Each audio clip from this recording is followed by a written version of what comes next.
Hola a todos, muchas gracias por estar aquí hoy en esta mesa redonda que hemos montado aquí con María, con Isa, con la otra Isa y con Ona, que no están hoy aquí, pero que también han currado bastante en que esto salga adelante, así que le mandamos gracias.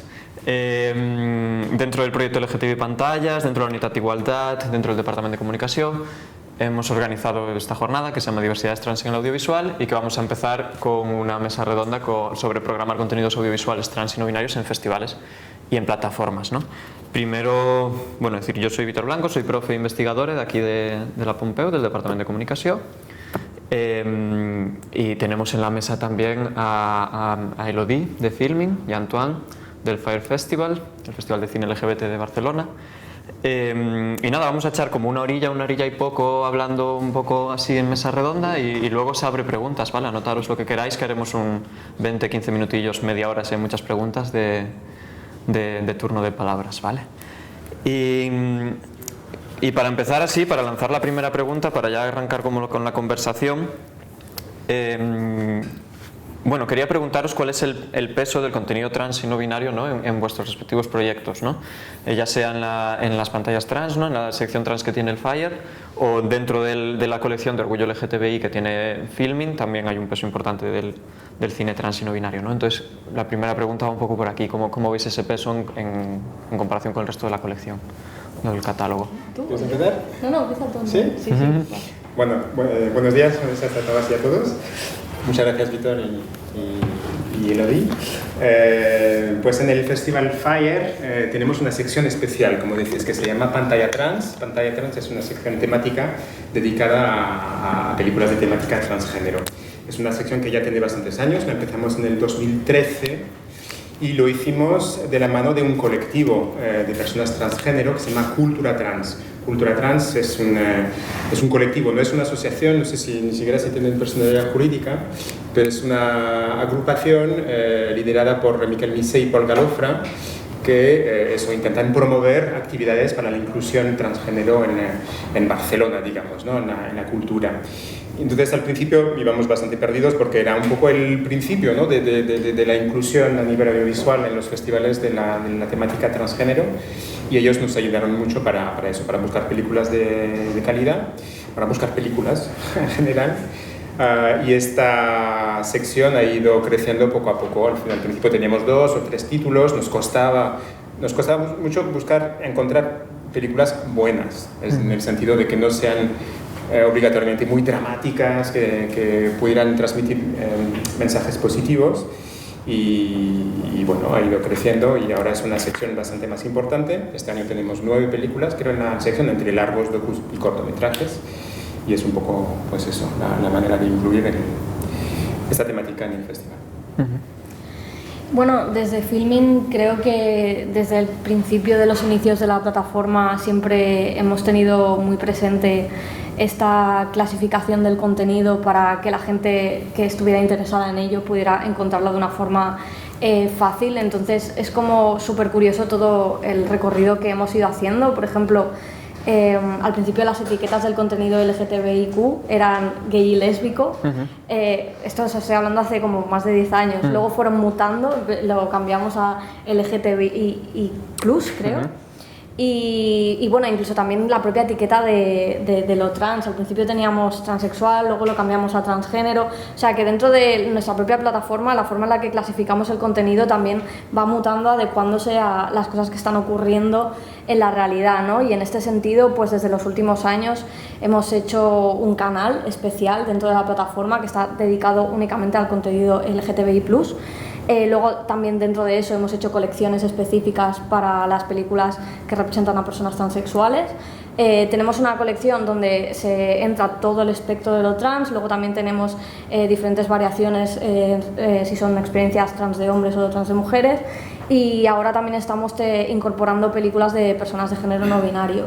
Entonces al final esto es una cosa que va evolucionando según también va evolucionando nuestra forma de verlo, ¿no? Y por ejemplo sí que es cierto que al principio pues puede que hubiera menos contenido, pero ahora cada vez más nos estamos encontrando de que hay una sensibilidad y un interés mayor y que se van incorporando cada vez más este tipo de narrativas, tanto a nivel de documental como de ficción, lo cual es una suerte.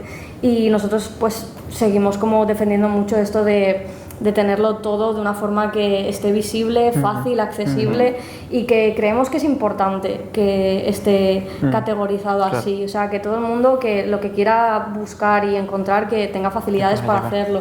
Por ejemplo, también está clasificado el cine lésbico, o sea, hay como diferentes vertientes para que el usuario pueda encontrarlo y que tenga presencia en la plataforma, que creemos que es muy importante, y no solo en la plataforma sino también en cómo comunicamos luego en redes sociales y tal. Sí, la terminología es importante y de hecho me has hecho pensar que nos hemos adaptado también a nivel de nombre del festival muy recientemente, este año de hecho, bueno, el año pasado. Ya nos presentábamos a nivel de medios como el Festival de Cine LGTB de Barcelona, pero todavía hasta el año pasado el festival se llamaba Fire, Mostra Fire de Cine Gay y Lésbico. Sin más. Claro. Entonces, como somos un festival que se hace desde una fundación de utilidad pública que es el Casal Lambda, los cambios no se hacen tan fácilmente, entonces llevamos años intentando convencer a la Junta que teníamos que adaptarnos, evidentemente, para incluir la T e incluir la I, y al final ha sido posible este año. Okay. Lógicamente recibíamos observaciones, para decirlo de manera polite, de mucha gente en redes sociales y eso, al final, por fin, eso, somos el Festival de Cine LGTBI de Barcelona. Sí, bueno, al final lo importante es sobre todo eso, escuchar a las personas a las que les afecta directamente esto y no tener este problema de cambiarlo. Nosotros es que, ya te digo, lo que éramos al principio no es nada como lo trabajamos ahora, y esa constante evolución y revisión de nuestros propios términos creo que es muy importante. Se abren melones muy chulos, la verdad. Volveremos, o sea, lo de buenas, malas películas, buenos, malos referentes que decías tú, Antoine, vamos a hablar luego un poquillo más en profundidad. Y también lo que estáis diciendo de la terminología, bueno, a mí me recuerda mucho en una de las clases que doy aquí en la facultad, que es género y comunicación, perdón, siempre recurrimos a este debate, ¿no? El debate de las categorías, hasta qué punto queremos nombrarnos, qué queda fuera con las categorías, qué queda no, y siempre es un debate inacabado, ¿no? Siempre estamos diciendo, bueno, no hay una solución perfecta, hasta qué punto las categorías son incluyentes o excluyentes, ¿no? Y esto es un ejemplo de cuando son incluyentes, ¿no? Porque te permiten visibilizar, te permiten buscar referentes en maneras fáciles, ¿no? De, bueno, tengo el ciclo pantalla trans, ahí sé que voy a encontrar pelis sobre mí, ¿no? O sobre personas que conozco, o tengo la etiqueta en filming de cine lésbico, pues también ahí voy a encontrar, ¿no? Como referentes y tal. Sí. Yo creo que es, bueno, una de estas formas donde este debate más complicado de las categorías como aterriza en algo donde sí son útiles, ¿no?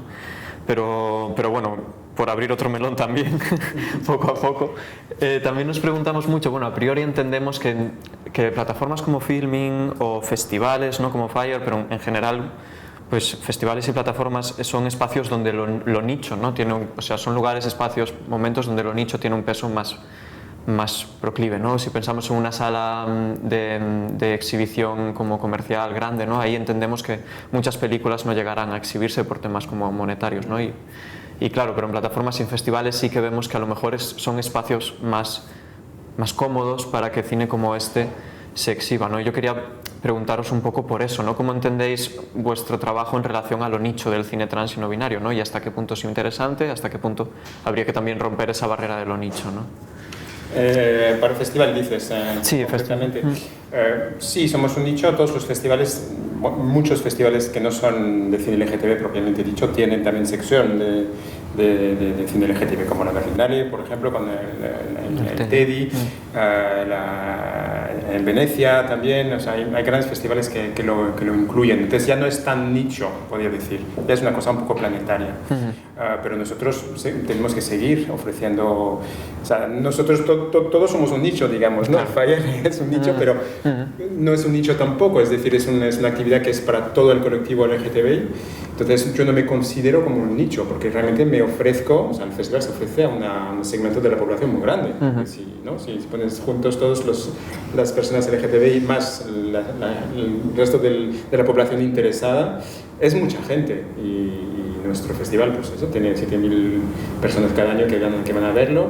Entonces, no me considero como un nicho. Eso sí, tenemos la obligación y es nuestro propósito de ofrecer una diversidad dentro del colectivo, es decir, pues todas las letras, como decíamos antes, la L, la G, la T, la I es más difícil, hay mucho menos cine sobre el tema de la intersexualidad, pero bueno, toda nuestra programación está enfocada a esto, a la diversidad LGTBI.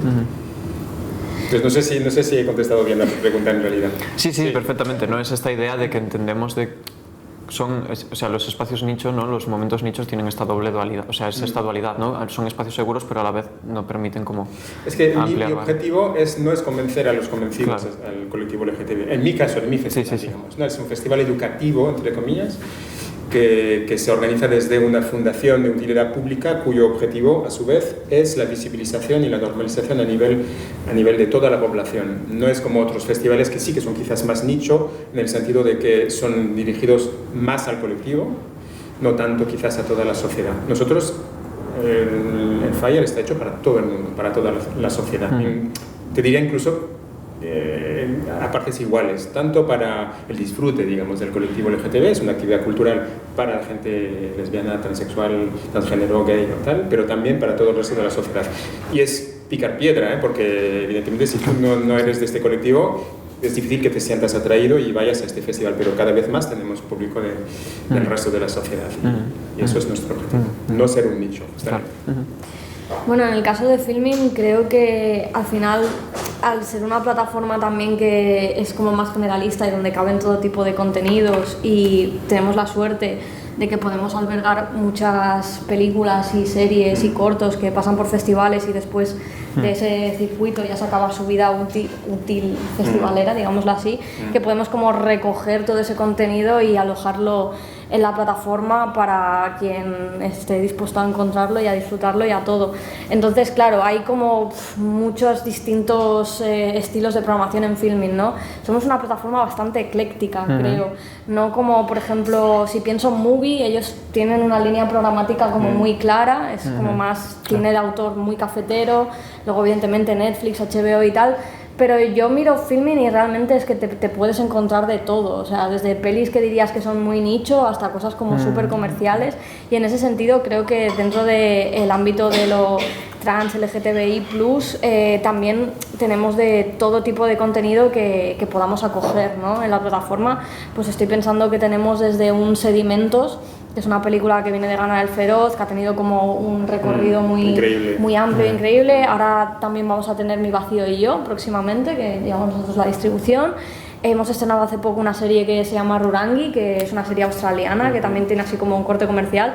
Y entonces, claro, o sea, nosotros tenemos en este caso mucha flexibilidad para programar todo tipo de contenidos. Además, nosotros no solo los buscamos, sino que también los recibimos. En ese sentido, tener aliados como el Fire, Cinegoa, otros festivales es un lujo porque nos ayudan a programar y a conocer contenido que nosotros a lo mejor no conocíamos, o incluso los propios creadores que vienen, se acercan y dicen, ¿queréis poner este contenido en la plataforma? Y es como, sí, siempre tenemos las puertas abiertas. Entonces, claro, es como una forma diferente, porque además un festival ocurre como en un periodo de tiempo muy concreto, también tiene como una línea programática definida, y en cambio nosotros podemos ser más plásticos, volubles, no lo sé, o sea, podemos como jugar más en este sentido. Entonces, no sé si ha contestado a tu pregunta. Sí, ahora vamos a entrar un poquillo en ya cómo es el trabajo de programar, ¿no? Como el contenido del festival o de la plataforma. Pero antes de entrar en vuestros propios criterios, sí que teníamos ganas de preguntaros, como expertas, como personas expertas en el tema, ¿no? ¿Cómo veis la evolución del cine trans y no binario en los últimos años, ¿no? O sea, ¿veis una evolución? ¿Veis que estamos en los primeros pasos, que ya hemos dado pasos, ¿no? Como históricamente, desde la historia más antigua hasta la más reciente, ¿no? ¿Cómo veis la evolución del cine trans y no binario? Una evolución enorme en los 10 últimos años. Yo lo he visto con la inclusión, como decía antes, de esta sección pantalla trans, que nos costaba encontrar películas buenas y sobre todo películas con referentes positivos. Entonces, en ese sentido, hoy hay un cambio brutal con el tema de las series de televisión. O sea, las películas también evidentemente han tenido una influencia y un antes y un después de La Mujer Fantástica, de Una Mujer Fantástica, por ejemplo, ¿no? de Sebastián Lelio, el director chileno. pero yo pienso en series como Pose, como Transparent, así a nivel americano, o mucho más reciente y en España como Veneno, ¿no? Para la visibilidad transgénero y no binaria claro, llegan a todos los sitios. La pandemia nos ha además sobresaturado de series de televisión todavía más, en el buen sentido o en el mal sentido, no lo sé, pero es una realidad. Los cambios de sociedad están realmente llegando, y en el ámbito LGTB, en muchos aspectos gracias, o no sé si por culpa de las series de televisión. Hay una presencia enorme. Estoy pensando en otra serie que no recuerdo muy bien cómo se llama, Heartstopper, ¿puede ser? Heartstopper. Heartstopper, exactamente, que tiene que ver con chavales muy jóvenes, y sé que esta serie ha sido vista por eso, en el mundo entero, por chavales muy jóvenes, porque es hiperpositiva, es un poco utópica quizás de alguna manera, pero yo creo que ha aportado muchísimo para miles de jóvenes gays, lesbianas y trans. Claro, entonces, la evolución es brutal. También es brutal a nivel de recuperación de la memoria histórica de ciertos activistas trans como Marsha P. Johnson, por ejemplo, ¿no? Este documental, creo que hay un antes y un después de este documental, porque recuperar la figura de esta activista trans nos ha permitido ver que las personas transgénero están totalmente al principio del movimiento, en el 69, ¿no? Cuando las revueltas de Stonewall son ellas, las personas transgénero, que realmente lideran los principios del movimiento. Son gracias a ellas que realmente el movimiento nace, ¿no? Y este documental es una piedra angular de un cambio importante a nivel audiovisual, ¿no? Un cambio de mirada sobre las personas transgénero. Entonces, eso es un poco mi visión de la evolución de los últimos 10 años. Me pierdo miles de películas, puedes completar seguramente con muchos otros títulos. Ya, porque es verdad que yo sí que lo siento también a nivel de cuando, por ejemplo, contactamos con agentes de ventas internacionales, que el contenido trans es cada vez mayor. O sea, te encuentras como más, tanto series documentales, como de todo tipo de contenido que antes quizá era como más difícil, o que es que simplemente no se producía porque no había interés. Y yo creo que también esta puerta de entrada que han generado todas estas grandes cadenas poniendo series que han tenido como mucho reconocimiento, y no solo eso, sino que además ahora es como creo que el tema más candente dentro de toda la cosmovisión LGTBI. Entonces sí, yo sí que creo que está habiendo como una visibilización mayor respecto a la intersexualidad. Había un documental que tuvimos en una Atlántida que trataba sobre este tema, pero sí que es cierto que hay súper poco contenido sobre ello, pero sí que yo sinceramente cada vez veo que hay más y más y más y más. Sí. Una cosa es que haya mucha más, cada vez más. De hecho, nosotros tenemos ahora el problema inverso. Tenemos demasiadas películas para poder elegir tan pocas en el festival. O sea, tenemos que hacer decisiones realmente muy complicadas para elegir entre películas muy buenas. Una cosa es esto, la producción que hay, y otra cosa es la programación y la visibilidad real en la programación de las televisiones o tal, ¿no? Claro. Y en España concretamente. Si miramos las conclusiones del ODA, el nuevo Observatorio para la Diversidad en los Medios Audiovisuales, que es un observatorio bastante reciente, tiene 3 años, ¿no? Creo, ha publicado ya 2 informes, y el informe del año pasado, no recuerdo exactamente la cifra, ¿no? Pero si transponemos al ámbito audiovisual lo que es la realidad del colectivo LGTB, que quizás hay un 15%, entre un 15 y un 20%, ¿no? De personas que no se sienten exclusivamente heterosexual. Si se transpone al ámbito audiovisual, en España hay un 6% de contenidos, y menos todavía de contenidos relevantes, 4 o algo así. Entonces, hay una infrarrepresentación brutal del tema LGTB en los medios audiovisuales en España, porque no hay maneras de tener cuotas, ¿no? En Estados Unidos no pasa esto. La GLAAD, la Gay Lesbian Association Against Defamation, desde hace 40 años, creo que tiene más todavía, vela por la representación real, entre comillas, de las personas LGTBI en el panorama audiovisual. Y por eso hay tantas series en Netflix, por eso hay tantas series en HBO, porque viene de eso. Y en España todavía eso no existe. Aún hay una presión ahí activista, ¿no? Eso es importante también. No hay tanta voluntad pública, digamos, de realmente mantener, no sé si la solución de las cuotas es algo deseable, no lo sé, pero favorecer que por lo menos en televisión española o en TV3 o en cualquier televisión pública haya más presencia de personajes, de presentadores, de Sí, de hecho eso se nota mucho también, que a nivel europeo se genera muchísimo más contenido, al menos por lo que yo tengo como inspeccionado. Creo que donde más contenido se genera es en el ámbito de la Unión Europea, pues países como Francia, Suiza, Reino Unido, exacto. Es donde más encuentras realmente. Y aquí en España aún estamos siendo tímidos en esto, me da la sensación. Hay menos ayudas al cine en general. Sí. Además hay esta particularidad del tema de los presupuestos de las comunidades autónomas, que el Estado central tiene quizás menos medios porque las comunidades autónomas se han traspasado competencias, con lo cual se genera a nivel autonómico muchas cosas, pero sí, hay una falta enorme de ayudas al cine en general y a la visibilidad LGTB en particular. Volveremos al tema de las subvenciones y el dinero público también.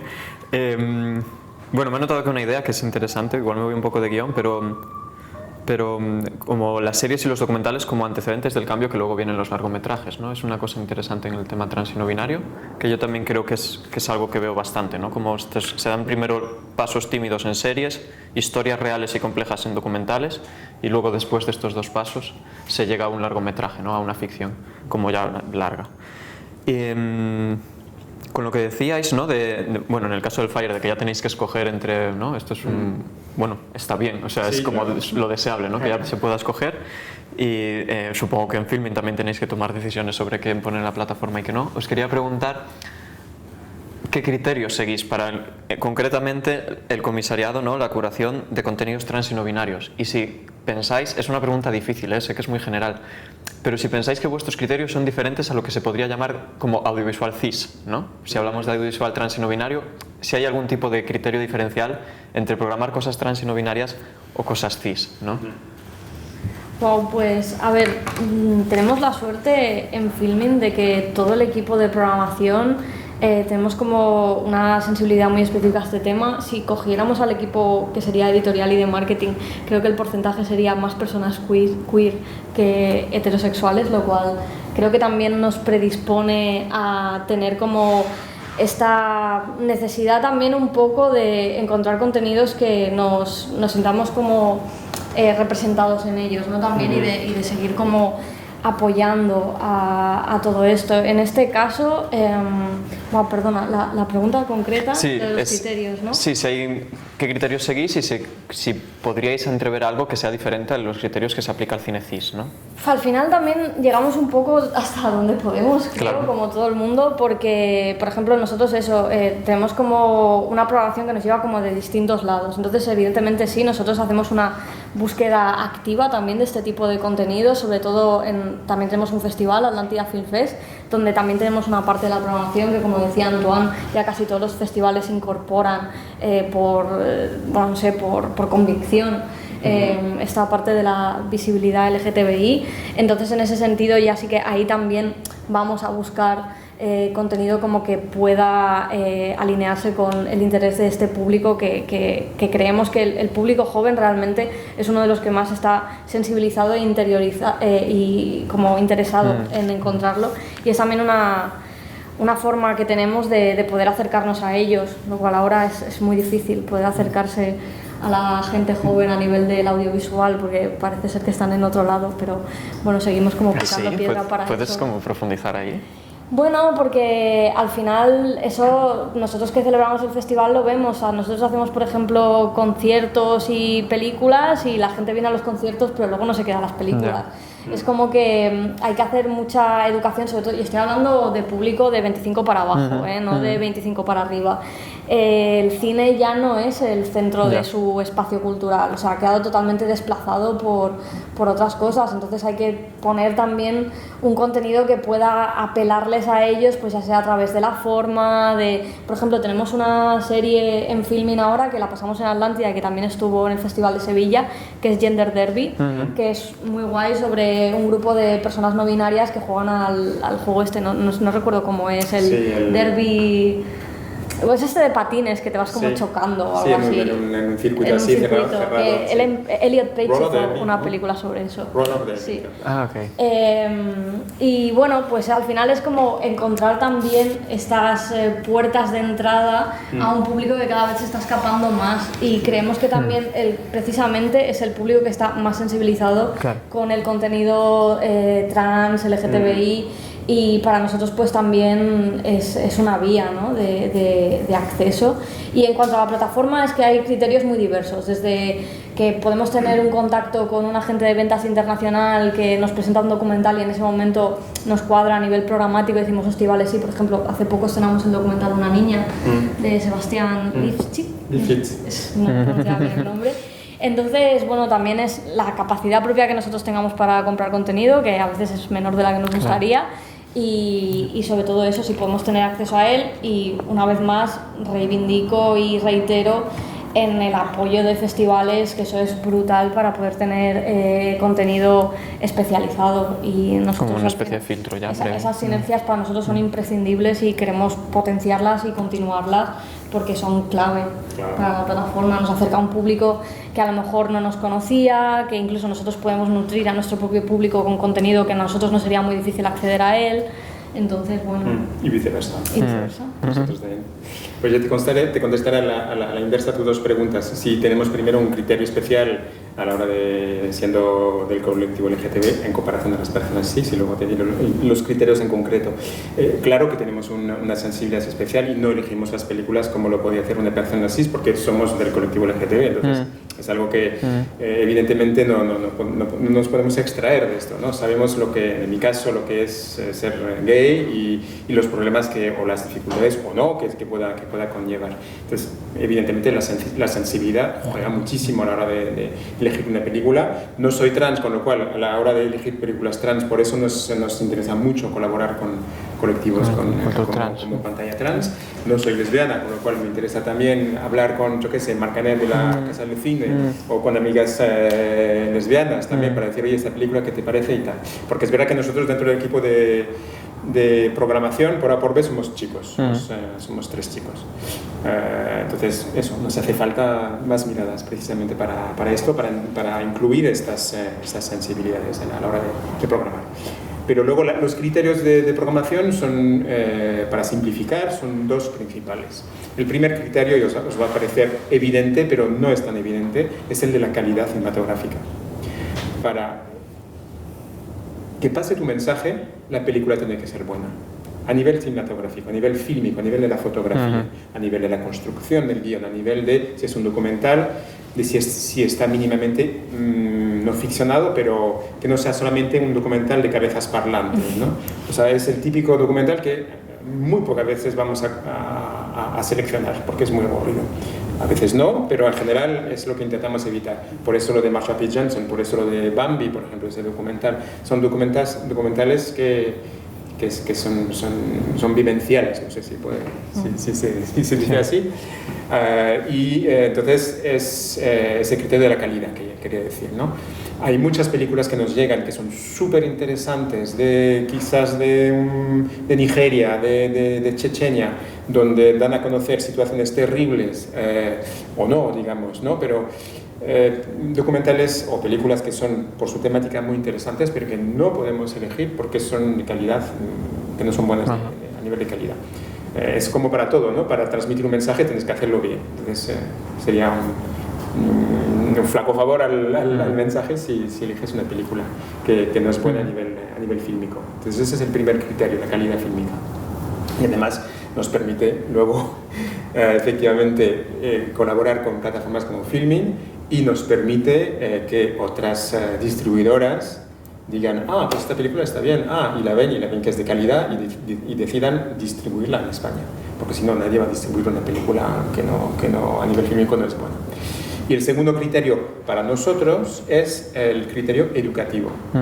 Como decía antes, el festival se hace desde el Casal Lambda, que es el primer centro LGTB de España. Es un centro muy, muy, muy antiguo, tiene 47 años, nació en el 76. O sea, justo después de morirse Franco, se crea en Barcelona el Casal Lambda, para dar un espacio al colectivo LGTB, en un primer momento, pero luego para a nivel de toda la sociedad, contribuir a la normalización y a la visibilización del colectivo, a la normalización social. Entonces, tenemos que seguir un poco este criterio desde el FIRE, que es la principal actividad del Casa Lambda de cara al resto de la sociedad. Entonces, las películas que seleccionamos, todas, más o menos, tienen que poder aportar algo a nivel educativo, de alguna manera, para el resto de la sociedad. Y en esto nos diferenciamos de muchos otros festivales que están más dirigidos al colectivo, más al ocio, más a pues eso, al entretenimiento. No quiere decir esto que nuestras películas son entretenidas, son muy entretenidas. También hay sexo, también hay drama, también hay de todo, como en la vida misma. Pero tenemos este prisma, ¿no?, de intentar seleccionar películas donde hay un mensaje positivo, donde se pueda entender de alguna manera u otra cómo vive este tipo de colectivo, las personas transgénero en concreto, de la mejor manera posible. Entonces, son los dos criterios, muy a grandes rasgos. Sí, precisamente son dos cosas que como que habíamos hablado, ¿no?, y pensado, que son como por un lado la calidad y por otro la pedagogía, ¿no? Y claro, igual tenemos como la suerte, no sé si es suerte, pero que estar en un momento donde ya se pueden aplicar criterios, ¿no? Entonces, la calidad ya puede ser un criterio, ¿no? Yo me pregunto si históricamente, ¿no?, creéis, y ya desde el plano más como ético, activista, si hubo un momento o sigue siendo necesario programar cierto contenido que no tiene calidad, pero sí que tiene una función pedagógica o de visibilidad. Por ejemplo, nosotros esto lo hacemos. Hay contenido que evidentemente pues no programarías en el FIRE o en un festival. El tema es de los gustos parlantes, como lo llamamos nosotros. Gustos parlantes. Sí.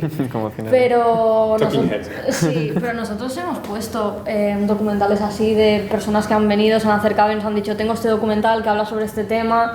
Y es como, vale, tiene espacio dentro de la plataforma, porque es diferente, porque al final puede estar ahí, ¿no? puede estar ahí, si los creadores están como conformes a cedernoslo, nosotros no tenemos ningún problema.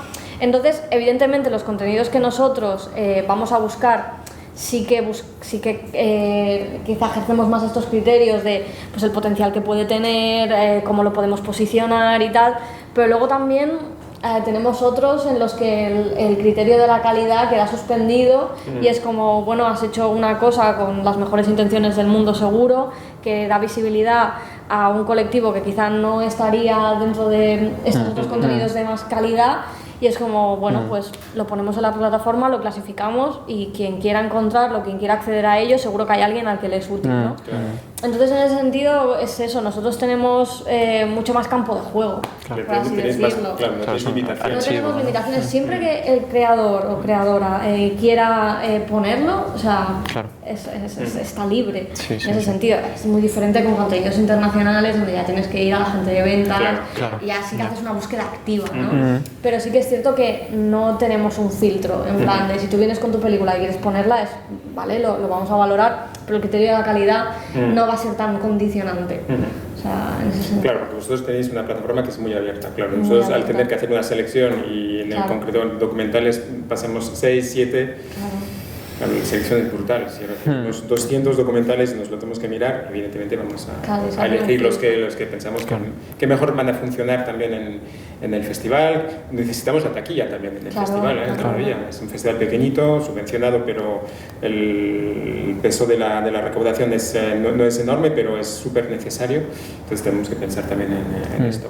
Luego tenéis otra ventaja muy buena en vuestra plataforma, es que votan a las películas. O sea, tenéis al final, es verdad. Sí. Eso es una herramienta. Y los comentarios también. Y los comentarios, que la gente también puede votar en un festival y lo hacemos en el FIRE.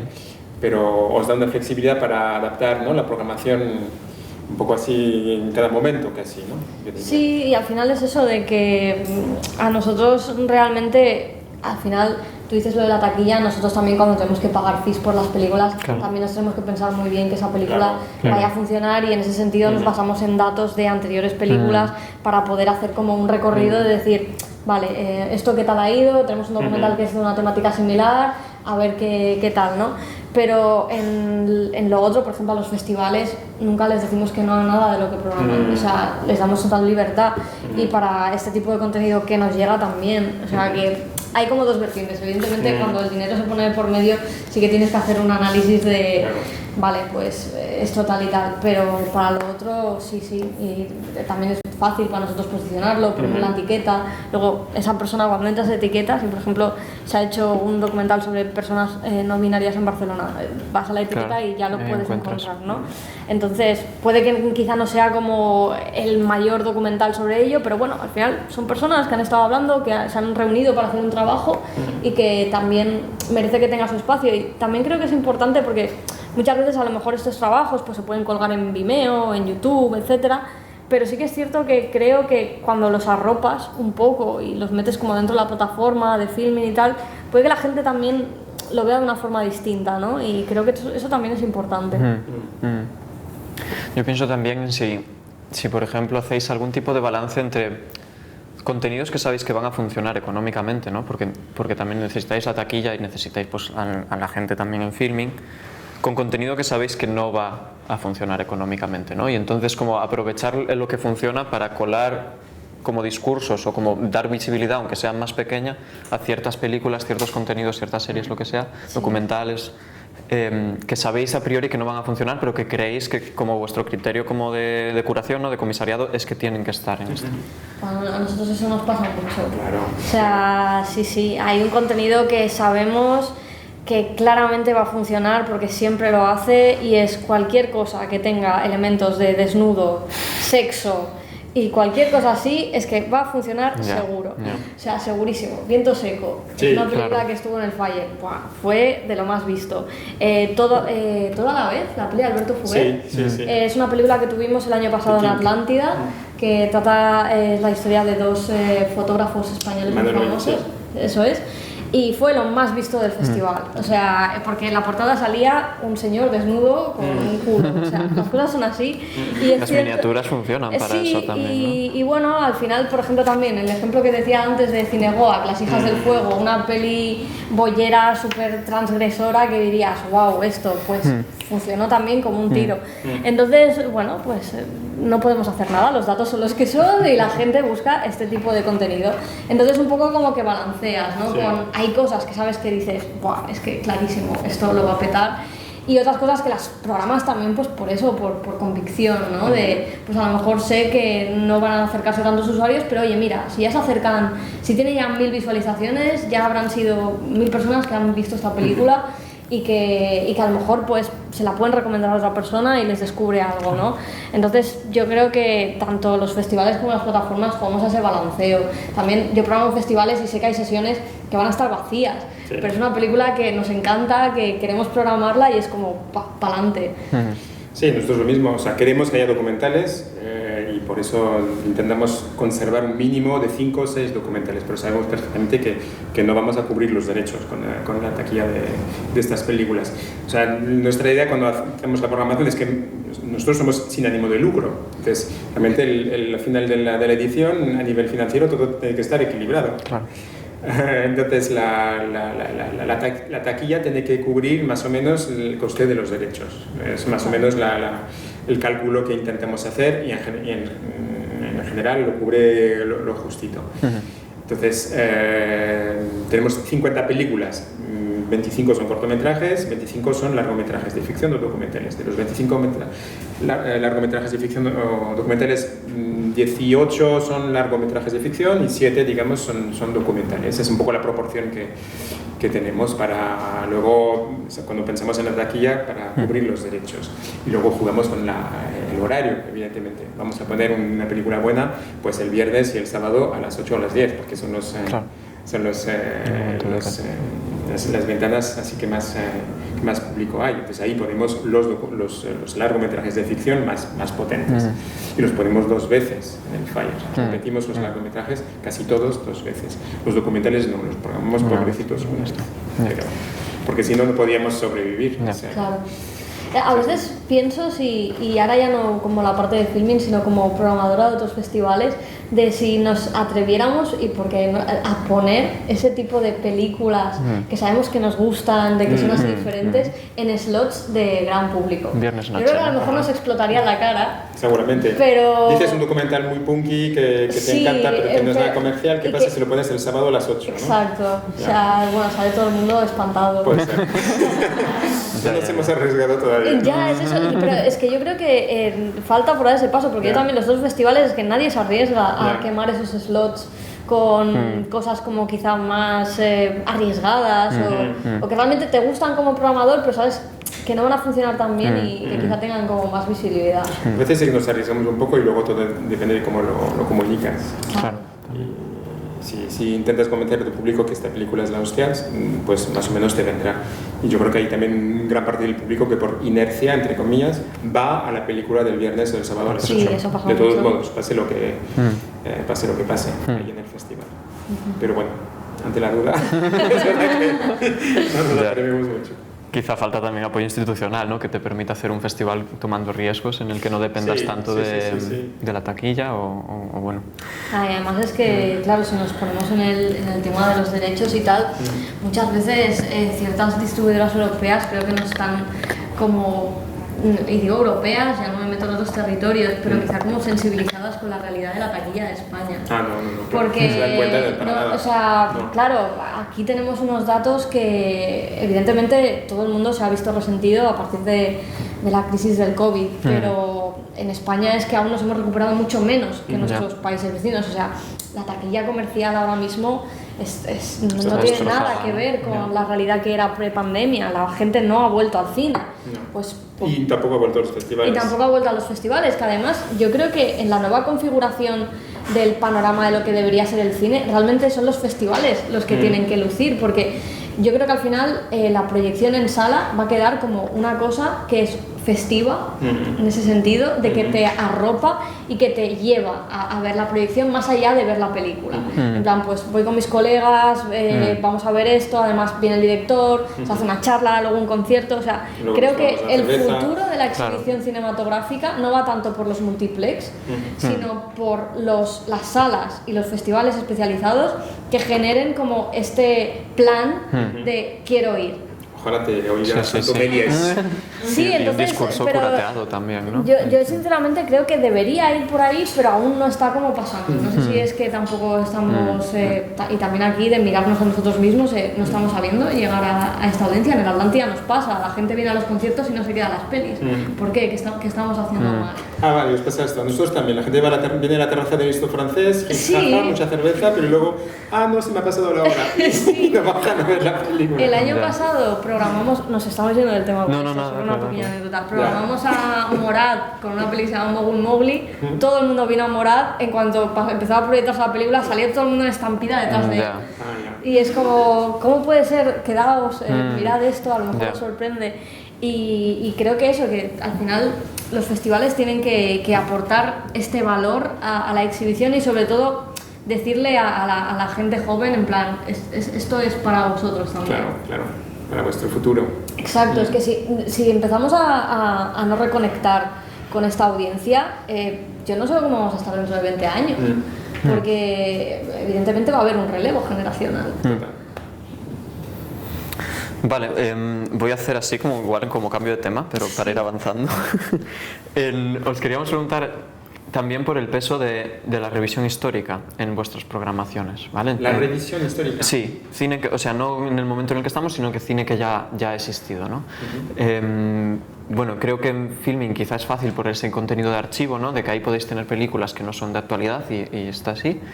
Y bueno, en el Fire lo pienso quizá a través de las retrospectivas, ¿no? Selinsiama, bueno, que hacéis retrospectivas, ¿no? Y hasta qué punto creéis que ya estamos en un momento en que en el audiovisual trans y no binario ya se merece, ¿no? Como una revisión histórica, es decir, generar un discurso histórico de lo que ha pasado hasta ahora.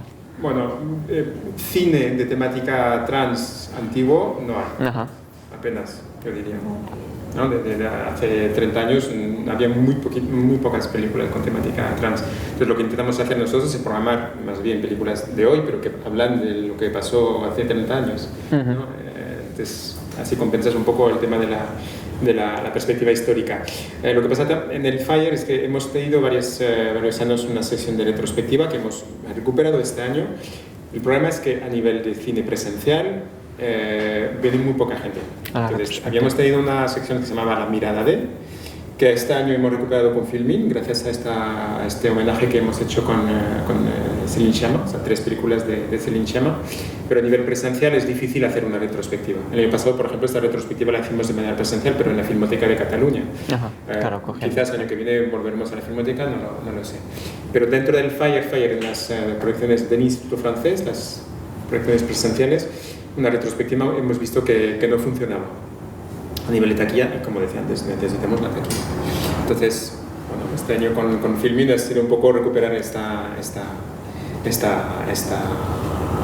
fórmula con la mirada de Céline Sciamma y a ver qué tal. Sí, en nuestro caso sí que es cierto que tenemos como una plataforma que podría estar como predispuesta a coger contenido ya no solo del presente que hable del pasado, sino también del propio pasado, que quizá trans existe menos, pero sí que hay mucho contenido queer por ahí escondido, claro, que lo que pasa es que es muy difícil acceder a él.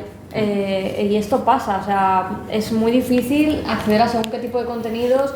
Si han pasado muchos años y son de los 70, 80, ya no sabes a quién contactar, quién tiene los derechos de esto, quién tiene las copias. O sea, realmente habría más voluntad si fuera más fácil, pero es que es muy difícil. Por ejemplo, nosotros, gracias a una iniciativa de aquí de Barcelona, conseguimos tener Burning Flames. Pero claro, porque ellos dieron con la persona que tenía los derechos y pudieron acogerlo y lo tuvimos en la plataforma, pero el tema de la cuestión de los derechos, de conseguir las copias, puede ser una odisea muchas veces, y creo que en este sentido, en el de estos materiales, es como súper difícil. Por ejemplo, Movie sí que tuvo una retrospectiva de Barbara Hammer y a mí me encantaría tenerla en Filmin también, pero vete a saber quién tiene los derechos de las pelis de Barbara Hammer. Además que muchos son cortos, o sea, es difícil acceder a contenido histórico. De hecho, hace poco le pregunté a las de Women Make Films, ¿sabes? Esta distribuidora estadounidense, porque tenían una película alemana de los 70-80 también, que creo que se llamaba Madame X, que era como súper punky, una cosa rarísima, y les pregunté, oye, ¿tenéis los derechos de esta peli? No, se nos han acabado y ya no sabemos. Ni idea. Y la pasamos igual. Claro, no, ya no la pasaban. De hecho, yo quería en plan preguntarles para, oye, ¿podemos tenerla? No, es que tendrías como que hablar con la directora, pero claro, es que eso es una odisea tremenda, y nosotros al final, es verdad que ahora mismo no tenemos a nadie especializado en ir a encontrar este tipo de arqueología.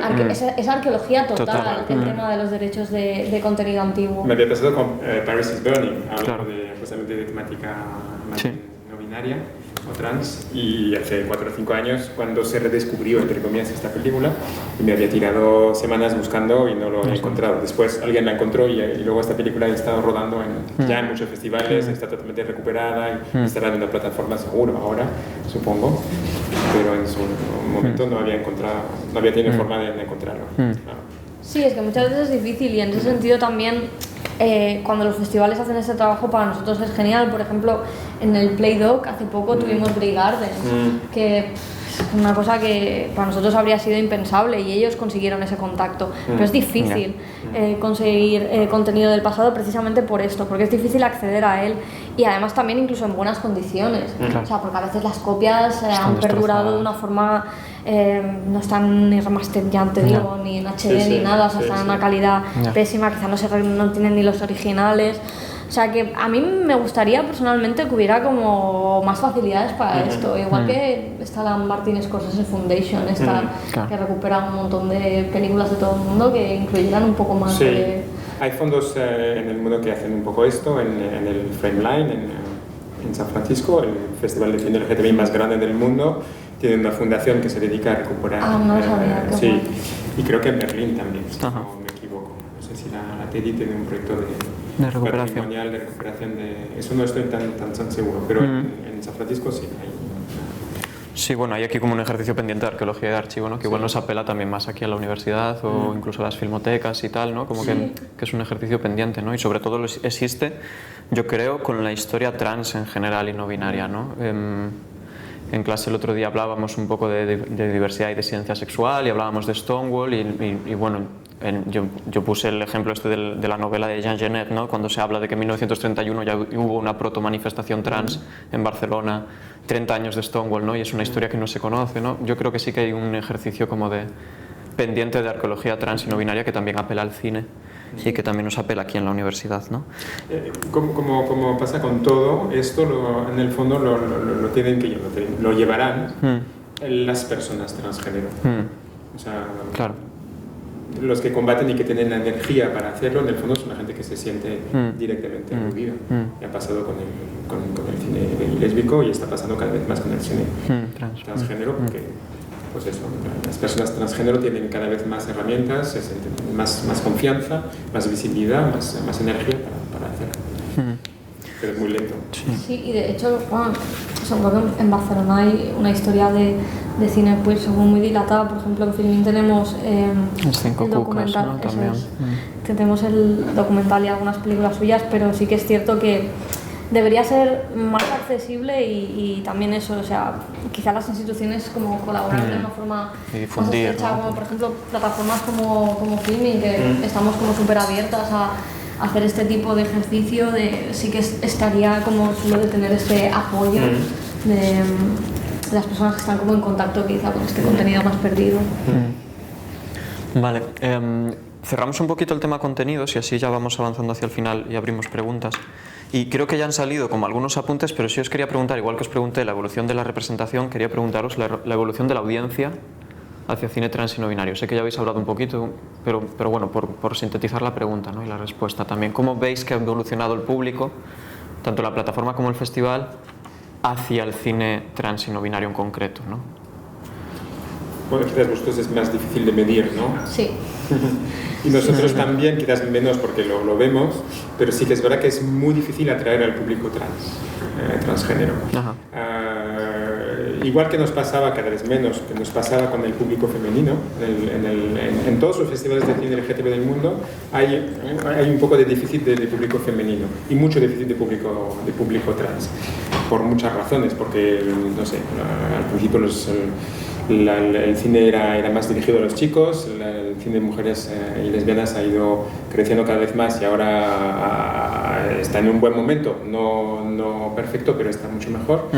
Pero es difícil atraer al público femenino a los festivales, el público lésbico y el público trans también. Por mucho que pongamos películas de cine transgénero, todavía no se ve reflejado tanto como nos gustaría. Vienen cada vez más, ¿no? Pero ahí creo que tenemos que trabajarlo mucho más a nivel de comunicación.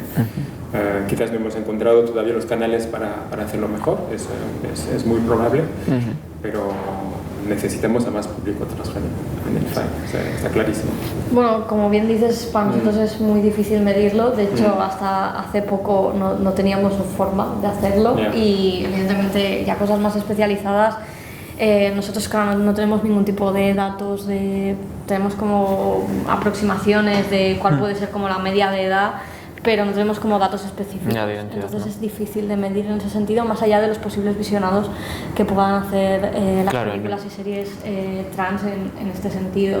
Entonces, bueno, como es una cosa también que depende muchísimo como del contenido en sí, yo no sabría, la verdad es que no sabría como darte cifras o una aproximación.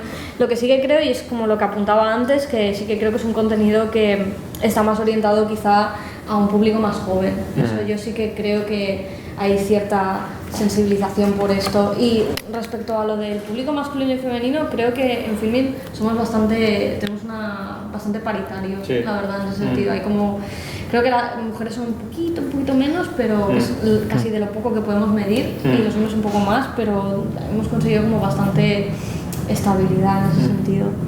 Es muy volátil, o sea, tienes películas que de repente lo petan, como Sedimentos, justamente, el pasado vino. De Adrián Silvestre, vino toda la comunidad trans al festival, un jueves a las 6, ¿sabes? Y fue genial, fue una de las proyecciones más emocionantes de mi vida, porque vinieron todas las protagonistas, o casi todas, las 6 de las 7, una no porque estaba en el hospital, y fue genial, fue la proyección estelar, yo diría, del festival del año pasado.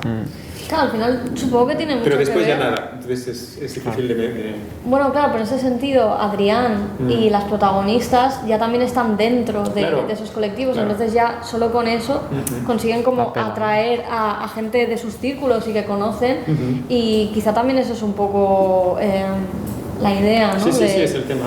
de poder como conectar también, evidentemente, Sedimentos, creo que el casal donde se hace es de Barcelona, ¿verdad? ¿Qué quieres decir? O sea, la asociación de donde salen los protagonistas, que después aparece retratada en mi vacío y yo. Sí. Es que mi vacío yo no la he visto todavía. Ah, vale. Entonces, claro, está eso, de que quizá también una de las tareas de los festivales es como reforzar esta localidad, ¿no? También y pues ir haciéndolo como... No siempre se puede dar, pero en este caso sí que era como muy concreto. Y no solo como audiencias que sean trans, sino más amplio, ¿no? Número de personas que miran cine trans y no binario, ¿veis que está aumentando?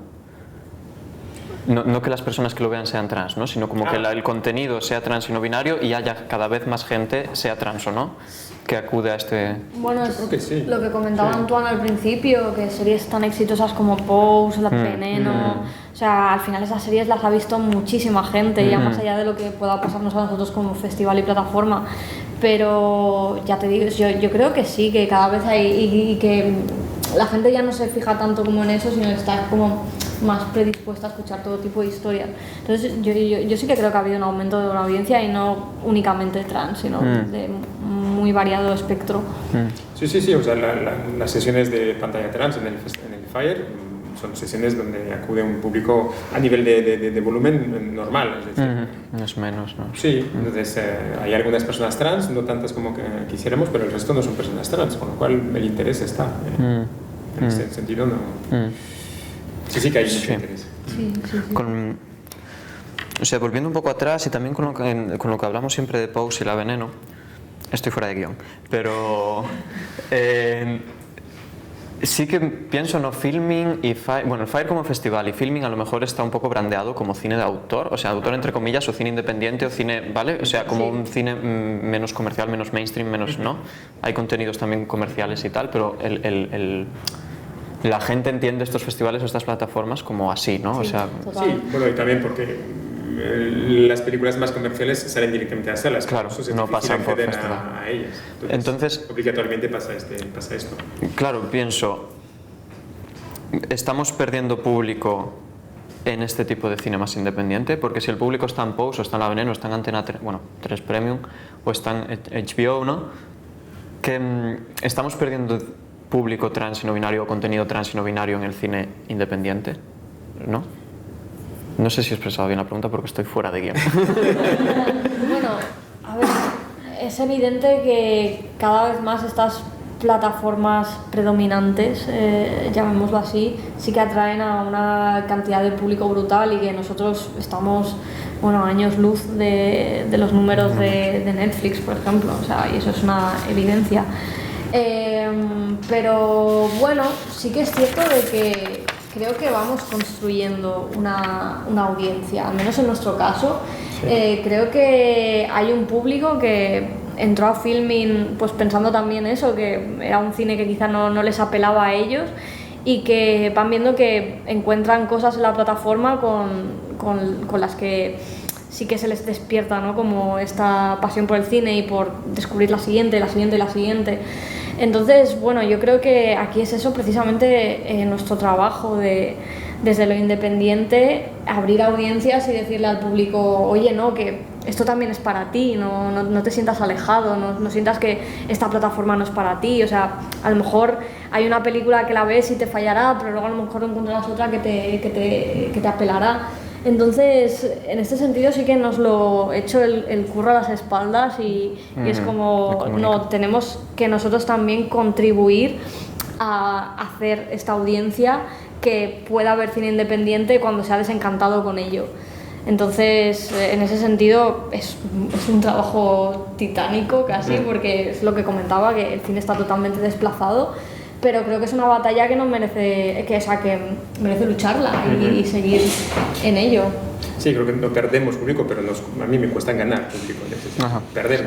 Yo creo que vamos ganando poco a poco, pero me gustaría ganar más, digamos, público trans y no binario, pero perder no, porque están cada vez más informados también yo creo que es un público que va hacia lo independiente por naturaleza. Entonces, yo creo que eso nos favorece tanto a Filming como al Fire.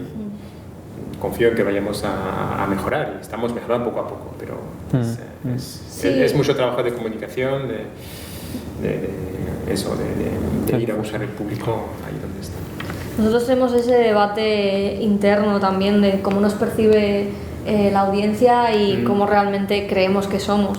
Pero bueno, sí que, no sé, al final evidentemente hay una gran composición de público independiente, pero nos gustaría poder acceder a este tipo de público más generalista y que descubra que también hay un contenido para él y ese es nuestro trabajo principalmente, de que puedan engancharse con algo y que a partir de ahí vayan saltando. Y esa es un poco la labor, hacerlo bien para que quieran seguir entrando.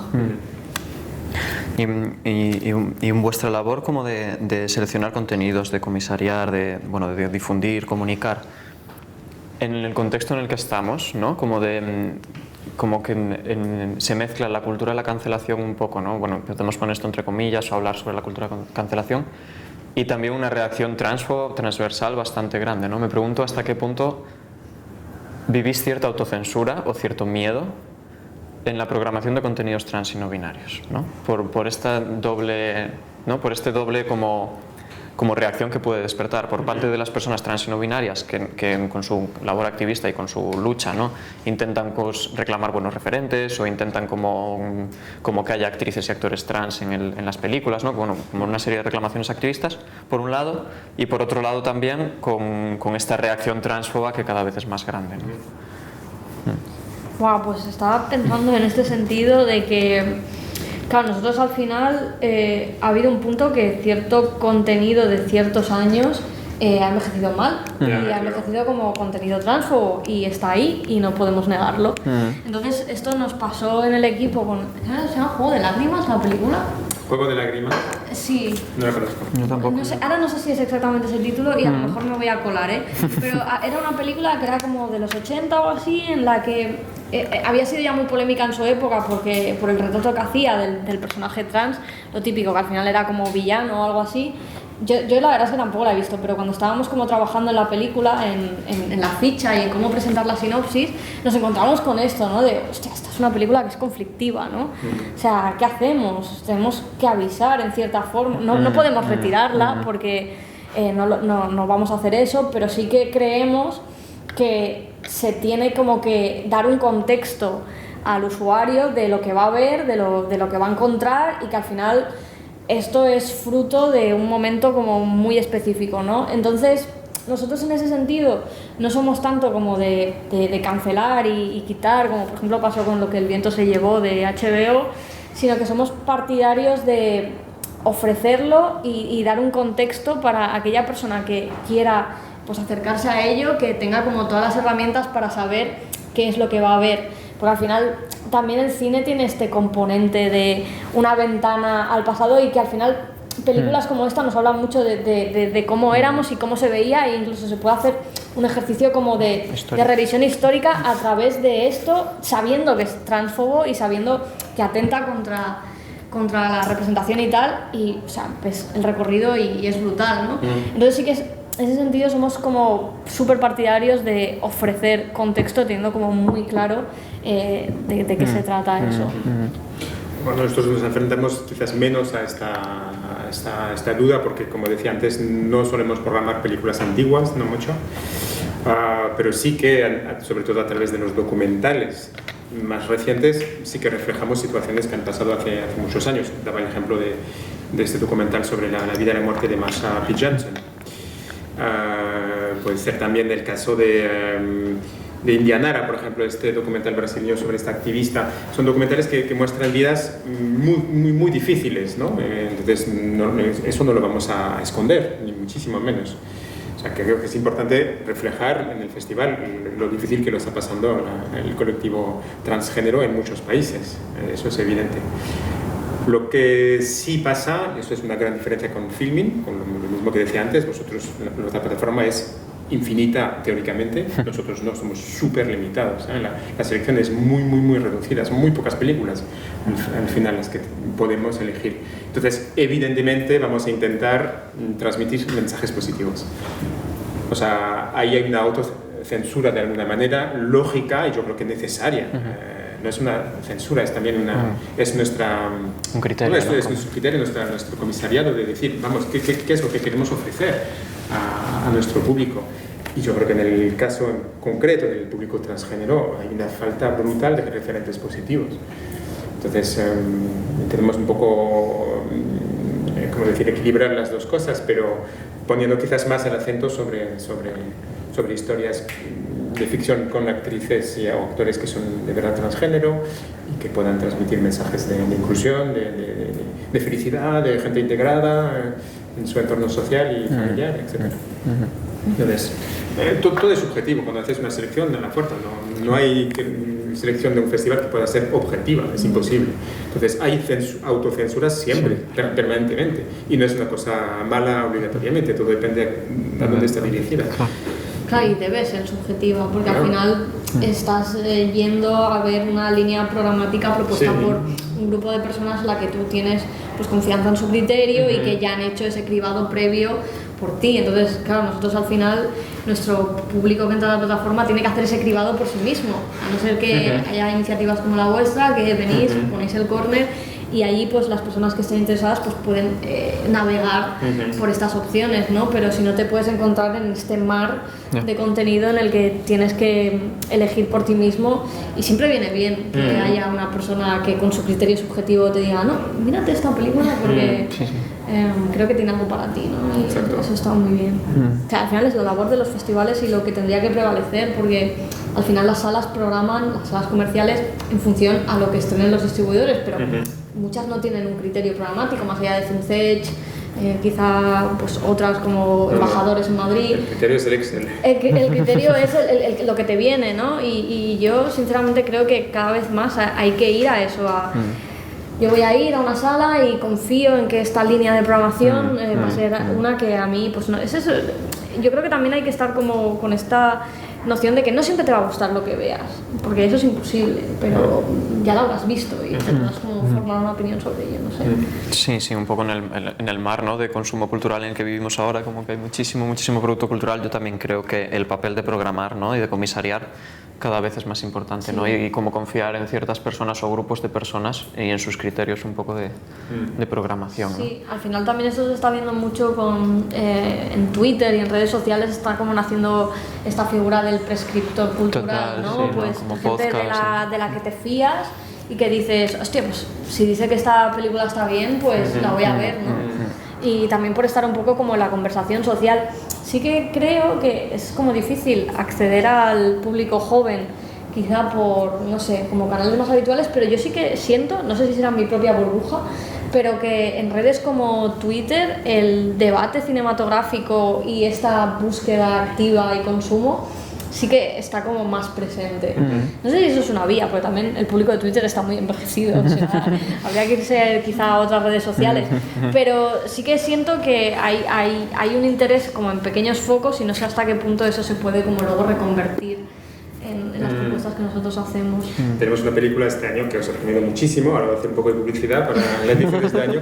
No, es Canela, solo se vive dos veces, una película argentina de Cecilia del Valle, y es un documental como nos gustaría tener cada año, un retrato, en ese caso de una mujer transexual, que bueno, era hombre, digamos, hasta los 48 años, o sea, se presentaba como hombre, evidentemente era una mujer transexual, y con 48, con hijos, ya con nietos, decide salir del armario y asumirse como mujer transexual. Y es un retrato genial de una mujer que es arquitecta, profesor de universidad, tiene una constructora, y ves toda no su transición, sino todas sus dudas sobre operarse o no operarse.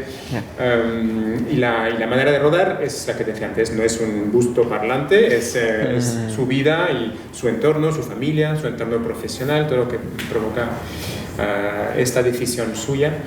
Y es una película llena de eso, de mensajes positivos, por eso pensé en ella ahora. Y creo que es una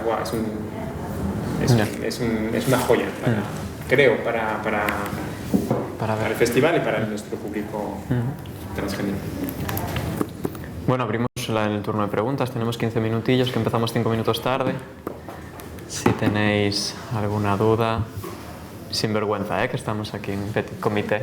Sí, bueno, hay muchas. Creo que levanto antes atrás. Yo quería preguntar si podéis recomendar alguna película o algún contenido de personas no binarias. Sí. Que creo que se ha hablado mucho de personas transexuales, pero no binarias. Yo no he visto contenido que sea accesible. ¿Tenéis alguna...? Pues mira, en Filmin tienes esta que te digo de Gender Derby, que además los subtítulos los hicimos que fueran expresamente en género neutro. Y luego también una película que se llama They, que también los subtítulos los trabajó una traductora que utilizó el lenguaje neutro para hacerlos. Entonces, Me la has quitado. Sí, me vas a decir. Que la programamos en el Fire. Claro, sí, pues no, ahora está en Claro, Filmin porque también. está Y bueno, luego también, sí, o sea, Gender Derby, esta que he dicho de Day. Creo que hay alguna más en la plataforma. Hay una directore, de hecho, perdón, Esther Martín Bergman, creo que tiene una película que se llama She Male Snails, que también ella trata mucho todo este tema del no binarismo, y luego también tiene una peli que sí que es así, que la tenemos en Filmin, que es Something Must Break. ¿Me la has quitado también? Buenísima, Something Must Break. Vale, La tenía pues, aquí apuntada. ah, vale, pues mira, y en ese sentido, Sí, es maravillosa. Something Must Break es buenísimo. Sí. Del 2015. Pues mira, yo recomiendo Something Must Break, Day, y también otra película que se llama Gender Bender, que es un documental que habla un poco sobre esto, sobre la fluidez del género y el no binarismo, digamos. Este año hay una película que, bueno, sí lo aborda de alguna manera, que se llama Homebody, ya la verás en el festival, que es una comedia, es muy divertida, es como un cuento un poco, es un niño que está totalmente fascinado por su niñera, ¿vale? Y están en casa y entonces, por algo así un poco surrealista, consigue meterse en la piel de su niñera, ¿vale? Durante un día. Entonces, claro, le cambia todo, o sea, está fascinado porque en el fondo no se sabe muy bien si es no binario o trans, es un niño muy joven, pero juega mucho con este tema del no binarismo. Homeboy, muy recomendable. Yo creo sinceramente que el cine tiene aún una tarea pendiente con el no binarismo de género, porque creo que es algo realmente que es relativamente reciente la visibilización, no la existencia de las personas no binarias, pero creo que aún falta como este paso de que lo hagan. Hay una película también, lo que pasa es que esa no está disponible en Filmin, no sé dónde se podrá ver, es la de Always Amber. Always Amber, sí. Always Amber también trata todo este tema, y creo que es eso, que aún falta que haya habido directores que puedan como ponerse a ello, ¿no? Porque es una cosa que se está visibilizando desde hace relativamente poco. Tú lo sabrás mucho mejor que yo probablemente, pero mi percepción de estar en contacto con la noción de género no binario a lo mejor es los últimos 5 años. O sea, y ahora está como mucho más establecido. Por fortuna está el debate del género neutro ya en todo en nuestro día a día, e incluso nosotros por eso lo hemos aplicado en contenidos que hemos tenido, respetando esta sensibilidad. Entonces creo que el cine tiene aún una tarea pendiente con el documental que se llama Irrawaddy Mon Amour, también. Un documental sobre una pareja así en Birmania, una película del 2016. A ver si la encuentras, porque son películas que son difíciles de encontrar. Sí, difíciles de encontrar. Gracias. Yo comentario muy breve, perdón, te doy la palabra. Con el tema de los subtítulos, creo que es un melón que tenemos que abrir en otra charla, en otra mesa redonda, ¿no? Porque es muy fuerte, ¿no? Y con los subtitulados y también como el doblaje en género neutro, porque no hay hay pocas personas preparadas, y lo que hay no hay intención por parte de las programadoras mainstream o las plataformas mainstream de hacerlo bien, ¿no? Y pienso en la última temporada de Sexo en Nueva York, en HBO, en And Just Like That, ¿no? Que hay un personaje no binario, y bueno, yo siempre veo Sexo en Nueva York doblada, porque para mí la voz de Carrie es la de doblada y no consigo escuchar a Sarah Jessica Parker. Pero está tan mal doblada. Sí. O sea, las referencias a la persona no binaria es como están fatal hechas, luego meten género neutro cuando no hay que meterlo, es como un desconocimiento muy grande, ¿no? Entonces, como, así como nota, como que creo que tenemos el melón pendiente de que cuando este audiovisual crezca, el cine ya con los pronombres de them, con ella, con el género neutro, aquí va a haber una tarea pendiente bastante grande de Sí, es que tampoco, de formación. Tampoco hay manuales Claro, ni nada. claro. A nivel de los traductores tienen que ir un poco por su intuición de cómo se aplica, pero aún no está como No, es que sí. legislado lejos, pero claro, lo hacemos un poco por eso, por convicción propia, ¿no? Sí, claro, por eso lo saqué, porque me pareció fascinante que lo hicierais como hay que hacerlo. O sea. No, y no solo decía eso, sino como en general. Entonces sí que creo que hay un trabajo pendiente en todos los ámbitos, sobre todo eso, de establecer manuales y marcos para que una persona que no sea no binaria pueda acceder a ello y sepa que este tema se tiene que tratar así y lo tiene que traducir así. De hecho, ahora en el cómic de Mi experiencia lesbiana con la soledad, a mí me pareció como súper curioso porque estaba el traductor y luego había una supervisión hecha por una persona queer sobre que todo el lenguaje que se había utilizado en la traducción del cómic fuera acorde, inclusiva y a la sensibilidad de los personajes. Y creo que esas figuras tienen que estar mucho más presentes en todo lo que sería, o sea, al final es que es eso, ¿no? Como nos leemos es como somos y como nos expresamos, y creo que es muy importante. Es que el tema del lenguaje inclusivo en general es de una complejidad enorme porque, como tú dices, no hay manuales, y sobre todo a nivel de traducciones. Cada país, cada lengua tiene sus especificidades. Entonces, cuando haces traducciones de una lengua a otra, pues te vas a encontrar con cosas que no puedes traducir o que hay que mejorar o que no puedes transmitir de tal manera. Y además vas a remolque de la aceptación social, del cambio real, de si la gente realmente utiliza este lenguaje o no. O sea que evidentemente es una evolución que tiene que ocurrir de esta manera. Es decir, los activistas tienen que enseñar el camino, ¿no?, al resto de la sociedad. Pero hay un tema de coordinación brutal, porque hay 1000 maneras de incluir el lenguaje inclusivo, de poner y esa, ¿sabes? No está nada normalizado. Conseguiremos que se normalice, además no sabemos todavía. O sea, yo estoy muy en este ámbito por razones personales. Mi marido es traductor literario y es un debate de las asociaciones de traductores mundiales, pero permanente, es el gran debate de ahora. Y no avanza muy lentamente. O sea, es difícil que la cosa vaya a cambiar radicalmente en los próximos 2 o 3 años. Creo que es un cambio desgraciadamente a más largo plazo. Yo creo que en ese sentido el relevo generacional sí que va a ser importante. Exacto. O sea, cuando empiecen yo creo que al final la gente joven, evidentemente una parte de la población, no otra, además en este tiempo se está radicalizando todo, sí que está como más dispuesta a hacer esto. O sea, entonces yo creo que cuando este relevo generacional se imponga y si realmente se ha seguido utilizando y tal, al final acabará pasando. El lenguaje ha mutado de 1000 maneras, o sea, cerrarnos a esa idea caduca de lo que dice la RAE tal no tiene ningún sentido. El lenguaje lo hacen los hablantes, y si los hablantes realmente lo hacen, y yo creo que va a pasar, porque al final y está pasando y cada vez más personas se identifican como no binarias y tal, y al final pues por una cuestión de pura empatía y respeto, cuando te encuentres con una persona no binaria y te pida que utilices esos pronombres, cuesta súper poco hacerlo. Y evidentemente te vas a equivocar, pero si a lo mejor si haces con buena intención y te corriges y lo que sea, se va a comprender, porque al final también es un cambio de estructura, es difícil. Yo, por ejemplo, mi pareja es no binaria y he tenido que hacer este cambio también, pero al final te sale y lo haces y lo aplicas y ya entra dentro de tu programación lingüística. El tema es que, claro, los demás tienen que hacerlo. Sí, está claro. Global.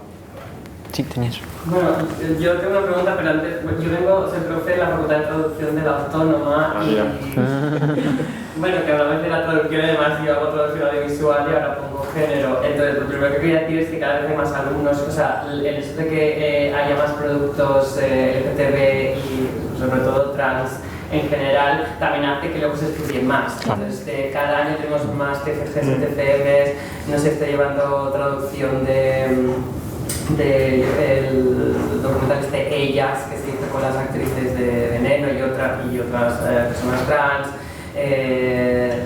el lenguaje inclusivo en Sex Education y la traducción, quiero decir que se van haciendo cositas y hay cada vez más interés. Entonces luego, por lo del, también quería decir lo de la traducción con el lenguaje inclusivo, es verdad que con el cine hay poca visibilidad, porque el cine es una cosa que haces para mostrar, ¿no? Al final, pero en tema de texto, tenemos textos no binarios desde hace muchísimos años, y entonces se hicieron traducciones de estos textos. De hecho hay una que era una persona, era una monja, se llama la monja guerrera, que era una, sí, le llaman así porque era, no sé, sabes, como una mujer lesbiana, pero luego también hablaba de ella misma en hombre, ¿no? Como si fuera un hombre, etcétera, etcétera. Entonces, esos textos se fueron traducidos en la historia como en textos binarios, pero ahora es que se ha publicado el año pasado, es un libro maravilloso que se llama Traduciendo Trans Identity. Trans Identity es texto, es una tesis doctoral creo que es una chica inglesa, en la que habla de retraducir estos textos. Entonces ella lo que ha hecho a partir de diferentes técnicas es retraducir estos textos como estas personas deberían haber sido traducidas en el día, que decir, ella utiliza los pronombres neutros, etcétera, etcétera, aunque obviamente no está aceptado. Entonces, en propuestas quiere decir que sí que hay una pista no binaria y trans desde hace mucho tiempo, pero obviamente en el cine es una cosa que se muestra. Estos textos estaban guardados y de hecho no se publicaron hasta mucho tiempo después. ¿Está en castellano este libro? No. Está solo en inglés, ¿no? Solo en inglés. Claro, es que también, y a nivel en castellano, esto está más tratado, porque sé que en Estados Unidos tienen como bastante recorrido ya con todo el tema de los pronombres. Yo lo estoy haciendo porque me lo encargaron para quitar la reseña, entonces me lo estoy leyendo para hacer la reseña y la publicaré en algún momento,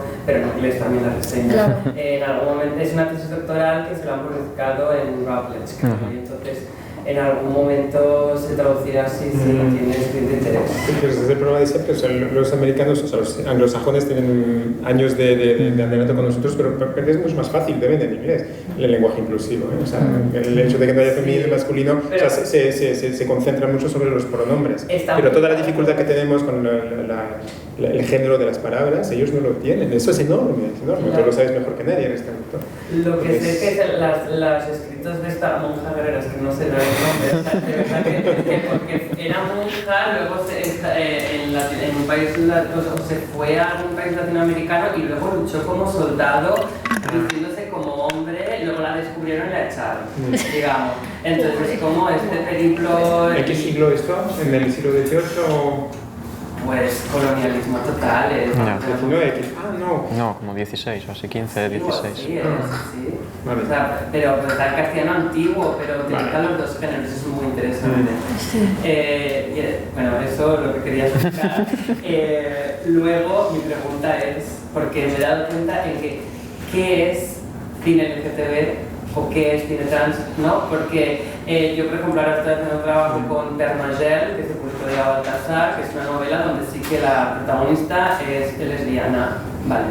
Pero no, ella misma lo ha dicho, en plan, no, ni tiene una intención feminista, ni es una novela lésbica, porque yo escribo sobre mujeres lesbianas, porque yo soy lesbiana, punto. Entonces, ¿hasta qué punto se aplicará esta etiqueta? En algún momento desaparecerá esta etiqueta, porque el cine cis, yo puedo ver una historia de amor en la guerra y me van a poner que es una película sobre guerra, pero que no es de heterosexual. Siempre estoy esa gran pregunta. O Chantal Akerman también renunciaba a este tipo de etiquetas ella misma. Chantal Akerman, de que no quería ni que le llamaran ni feminista ni que hacía... Claro. O sea, Elizabeth Duval también. Sí, o sea, es como una cosa como que está ahí. Nosotros hemos tenido muchísimo este debate de mantenemos la etiqueta, a qué se lo ponemos. Una película porque aparezca un personaje gay ya la tenemos que etiquetar como cine LGBT. La tenemos muchísimo. Pero al final siempre la acabamos poniendo, porque creo que un poco, y en ese sentido quizá ya somos más mayores, pero nos retraemos, o al menos yo, a ese momento de la adolescencia en la que buscaba mucho este contenido. A mí me gusta este tipo de relaciones y estas personas porque me siento mucho, me siento identificada, pero estoy pensando en esta película última de Navidad que hizo Netflix, que es horrorosa, tengo que decir, de la típica de Navidad, el chico y la madre, y somos amigos, no sé qué. Cada año hacen un pero está justamente, o sea, es cero LGTB en el sentido, es una relación pero es totalmente cis-heteronormativa. Entonces, mi pregunta era, ¿esta película es que incluso te quitaría la etiqueta? Pero es que o sea, es tu criterio, no es que haya nadie ha decidido quién será, no existe este criterio, el criterio es tuyo, porque hay películas buenas y malas, y ya está, digamos. Incluso este criterio de bueno o malo es subjetivo al 100%, porque a ti no te gusta estas películas de Netflix, tampoco a mí me gustan, pero hay millones de gente que les encanta. Entonces, no sé, el criterio es el criterio de cada uno. Para mí el cine LGTB es el cine donde hay temática o personajes de alguna manera LGTB, por lo que decía Elodie, que si a ti te interesa esta temática tienes que poder buscarla, encontrar esta película. Entonces, es solamente para clasificar, pero no tiene ni significa que son películas buenas, ni películas independientes, ni que los actores sean gays, ni que los directores o las directoras sean gays, lesbianas o no binario. Es un cajón enorme, donde todo cabe, lo bueno, lo malo, para bien o para mal. ¿Hasta cuándo podremos usar esta etiqueta? Yo sinceramente creo que aún es necesaria por el hecho de que el contenido queer es mucho menor que el contenido cis. Sí. Entonces, pero una barbaridad. Por ejemplo, yo ayer estuve buscando números en Filmin y, por ejemplo, etiquetadas con la etiqueta LGTBI+, que a lo mejor se nos ha escapado alguna, pero de un catálogo de 10.000 películas tenemos solo como unas más de 500. O sea, eso es una brutalidad. Y ya si nos vamos a directoras, también ahí habría una brecha súper fuerte. Y de contenido trans, por ejemplo, solo tenemos más de 70 películas. Incluso, y si ves todo el catálogo LGTBI, hay una predominancia muy fuerte de cine gay. Eso es así. Cine lésbico, hay poquísimo también. De trans hombres ya ni te cuento, o sea, tenemos como 3 o 4 pelis. Entonces, yo sí que creo que aún hay una diferencia tan brutal que siguen siendo necesarios los criterios de clasificación. ¿Cuándo pasará esto? Es que yo no tengo ni idea. No creo que pasará nunca, porque es como decir, cine de comedia. Tú un día quieres una comedia o un drama, pues vas a buscar en Filmin y vas a poner el criterio comedia o drama o película francesa de los años 50, o no, que hay muchos criterios así súper bien hechos en Filmin. Pues no hay que darle más importancia. Yo creo que es importancia, ¿no? Sí, creo que incluso en Filmin, aparte de LGTBI, hay también LGTB. Sí, lo tenemos desglosado. Desglosado por letra. Sí, ¿no? Sí. Entonces, bueno, te diré una cosa. Es verdad que lo gay lo tenemos englobado en el LGTBI. Está mal eso, pero sí que tenemos desglosado en las que son como más minoritarias en este sentido. Es lo que te he dicho, lo gay predomina, pero muchísimo. En cambio, pues el cine lésbico, no sé si eran más de 50 pelis. Entonces, sí que hemos ido como desglosando hacia lo más pequeñito, poco representado incluso dentro de esto. Yo sí que estoy en el punto de que me gustaría que en un momento esas etiquetas se difuminaran más, porque eso sería un síntoma de que tanto el contenido cis como el contenido queer estaría totalmente mergeado. Sé que es muy difícil y yo sinceramente no lo veo en un futuro cercano. O sea, yo creo que tienen que pasar al menos 3 o 4 generaciones para que lleguemos ahí. Es que yo creo que no va a desaparecer nunca por un tema que es que este criterio sirve para mostrar vivencias LGTB a gente que no tiene ni idea. Entonces, es lo mismo cuando nos dicen, los festivales de cine LGTB ¿desaparecerán algún día?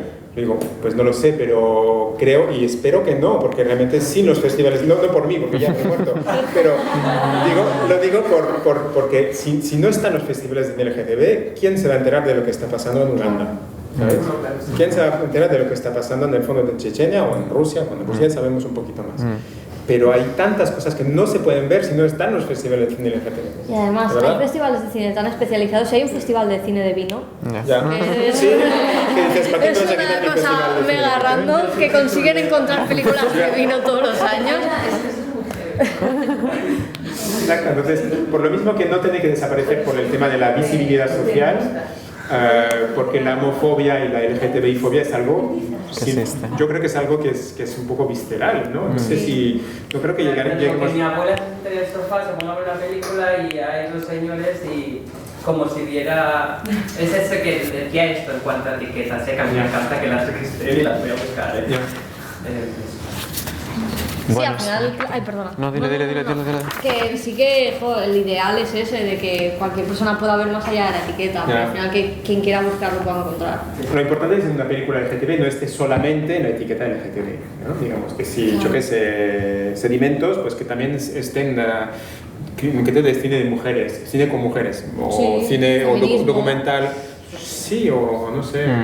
Otras etiquetas. Otras categorías en los sedimentos se me ocurren, pero cine de aventura, porque se van un fin de semana ahí. Sí, peli de viajes. No sé. Peli de viajes, vale, exacto. Grupo de amigos también. Entonces, que esta película la puedes encontrar en muchos otros cajones. Si se queda encajonada en el LGTB, mal. Eso está clarísimo. Sí. Eso sí que sí. Eso sí que no. Estamos fuera de tiempo ya, pero empezamos un poquillo tarde, así que si alguien tiene una pregunta última así concretita... Aprovecho. Solo para concretar un poco, cuando os referís a mensajes positivos o representaciones positivas del colectivo, más o menos a qué os referís. Bueno, porque hay mucha gente del colectivo que necesita estos mensajes para poder afirmarse, ¿no? Pasa mucho más con la gente joven, yo diría. Daba el ejemplo de esta serie de Netflix, Heartstopper. No sé si sabes de qué se trata. Es una serie donde dos chicos se enamoran y son súper jóvenes, tienen 16 o 15 o 16 años, ¿no? Claro, está muy dirigido a esta población donde hay mucho suicidio, ¿no? Y donde hay muchos chicos jóvenes o chicas jóvenes que sin este tipo de película, pues igual se cortan las venas, ¿sabes? Entonces, es importante transmitir mensajes positivos, modelos, personas que viven bien su condición afectivo-sexual, porque hay muy poco contenido, porque tú te construyes con lo que ves en las películas, te construyes con lo que ves o te deconstruyes a veces con lo que ves en la sociedad. Entonces necesitas cosas para contrarrestar estos mensajes negativos que te llegan a ti como persona LGTB. Y el cine es básico, y las series hoy en día más todavía. Entonces, Bueno, en realidad es que nosotros al final este criterio que vosotros tenéis quizá no nos aplica tanto, evidentemente sí que creo que es esencial todo esto, pero claro, no filtramos tanto en este sentido y hay como muchas más cosas. Entonces sí que creo que en los últimos años se ha como desasociado esta idea de que, por ejemplo, en el cine de bolleras era muy típico, ¿no? Que siempre se muere. O sea, ya cada vez más... Siempre hay un árbol que va a caer encima de una o sea, es como eres lesbiana vas a morir. Pero ahora cada vez más se ha como despegado de esos clichés, ¿no? Exacto. Al final son todo clichés y se ha construido como un imaginario mucho más rico. Y sobre todo porque lo están haciendo personas queer. Claro. Es decir, al ser gay no es ni negativo, ni vas a morir, ni te es normal, ni vas a vivir bien, vas a tener amigos, tu familia te va a aceptar. Es eso, en ese sentido que hablamos de mensajes positivos. Sí, y esto creo que es algo que podemos vivir más también en sociedades como occidentales, donde ha habido ya como un trabajo previo y tal, pero sí que es cierto que hay cine de ciertas latitudes en las que los temas centrales siguen siendo esta discriminación, porque al final es la realidad que viven. Por ejemplo, en Asia, el poco cine queer que nos llega, los mensajes que se tratan son muy duros, pero porque también la realidad es muy dura allí. Entonces, creo que por fortuna en Europa y en Estados Unidos ha habido un recorrido pues a nivel de derechos sociales y tal, y visibilización, que ha permitido también que las ficciones puedan ser un poco más desenfadadas y que sobre todo que han empoderado a las personas queer para poder realizarlas. Porque puede ser que haya en otros sitios donde son cinematografías mucho más de resistencia y tal, donde realmente lo queer está como incluso mucho más fuera del espectro, ya no digo comercial, pues seguramente mega underground y tal. Entonces, claro, en ese sentido nosotros también tenemos suerte de poder contar ya con estas ficciones que no retratan lo queer desde únicamente el drama, ¿no? Que desde la normalidad. Exacto. Entonces, Genial, pues lo cerramos aquí. Aprovecho para agradecer a Isa María, a Ona, a Isa por la organización, a Vanessa por toda la gestión, también a Unitat Igualtat, a Karma y sobre todo a Antoine y a Elodie por haber venido y por habernos compartido todo esto. Gracias a vosotros. Y nada, muchas gracias también a todos por venir.